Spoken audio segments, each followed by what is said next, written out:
Okay, I'm finishing up these small balusters for this gate.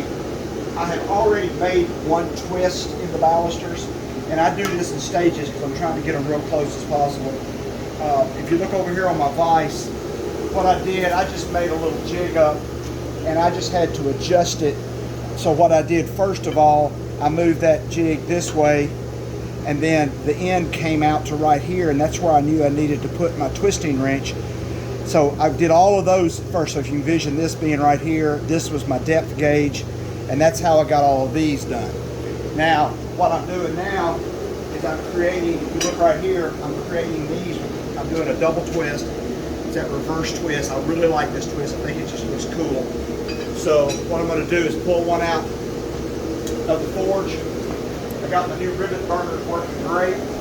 I'm going to go to the vise and we'll do this twist on it. So I got my stop. I got my stop right there. And the critical thing when you do these is you just got to go the opposite direction when you're twisting. And I generally do these in about 2 twists. I mean, sometimes you can do them tighter, just personal preference. I just think that twist looks nice in what I do. I bring it back over to the anvil. And I always kind of straighten these on the diamond. I'm not turning it on the flat, I'm turning it on the diamond, you'll notice. And then I just look down them. They're not quite right. I make light. I'm using my rawhide mallet. You can do this on a block of wood. You get a few little indentations in there. I'll do one more, show you that. So there's another one. Let me grab one more out of here and put this one in. This one's got to go in and start. That's my last one. I had 12 of these to do. And I'll show you what they look like on the gate here in a minute. We're going to go back to the vise. Again, I just go in, hit my stop. Bring my twisting wrench out.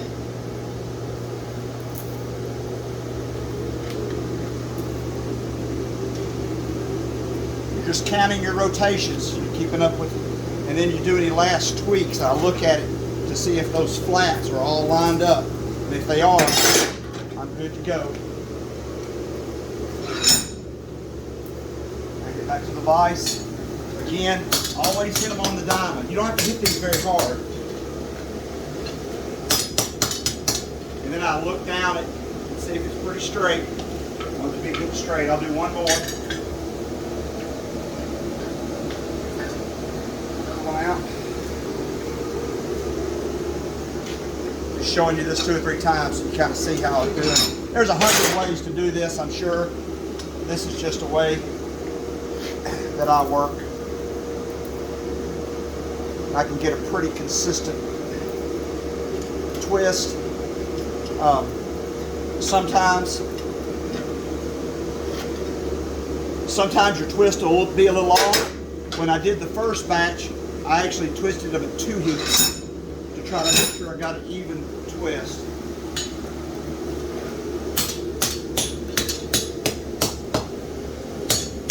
And this would be a great way if I had a twist that was really off and I needed to go just a portion of it. This would be a great place to use the induction forge to make any corrections. Because the induction forge, I can spot heat right where I needed to tighten a twist up or loosen a twist up.